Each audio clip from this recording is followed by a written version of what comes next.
जनसुरक्षा कायद्यावरून राज ठाकरेंचा सरकारवर हल्लाबोल। मराठी माणसाच्या थडग्यावरती उद्योग उभे राहू देणार नाही, कुणाला अटक करून तर दाखवा, राज ठाकरेंचा सरकारला इशारा।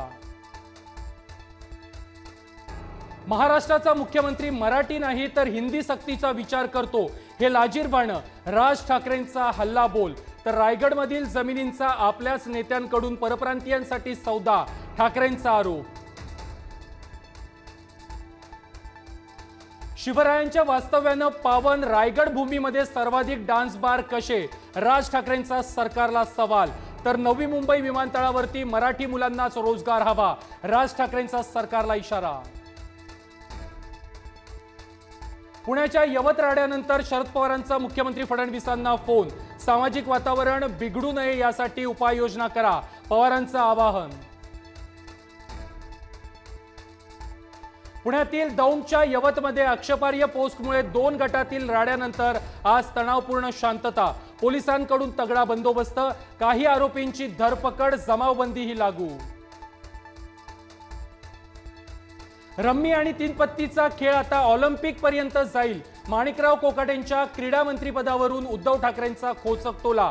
तर पुरावे देऊनही मंत्र्यांचे राजीनामे का नाहीत, ठाकरेंचा सवाल। माणिकराव कोकाटेंनंतर आता नव्या कृषी मंत्र्यांच्या वक्तव्यामुळेही वाद निर्माण होण्याची शक्यता। सरळ कामं सगळे करतात, एखादं वाकडं काम करून सरळ केलं तर लोक दखल घेतात, कृषी मंत्री दत्ता भरणेंचं वक्तव्य। महायुती सरकार विरोधात संभाजीनगरमध्ये छावा संघटनेचं आंदोलन, पत्ते खेळत बॉक्सिंग करत माणिकराव कोकाटे, संजय गायकवाडांसह वादग्रस्त मंत्री आणि आमदारांचा निषेध।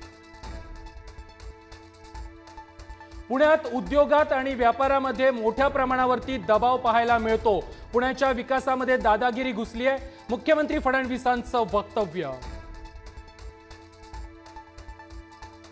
मंत्री आशिष शेलारांकडून मुंबईतील कांदिवलीमध्ये गुजराती साहित्य संमेलनाचं आयोजन, महापालिका निवडणुकीमध्ये गुजराती मतदारांना आकर्षित करण्याचा भाजपचा प्रयत्न। माजी मुख्यमंत्री पृथ्वीराज चव्हाणांविरोधात मुंबईमध्ये शिंदेंच्या शिवसेनेचं आंदोलन, पृथ्वीराज चव्हाणांच्या मालेगाव बॉम्बस्फोट प्रकरणी सनातनी दहशतवाद वक्तव्याचा निषेध, मोर्चा अडवणाऱ्या पोलिसांसोबत शिवसैनिकांची बाचाबाची।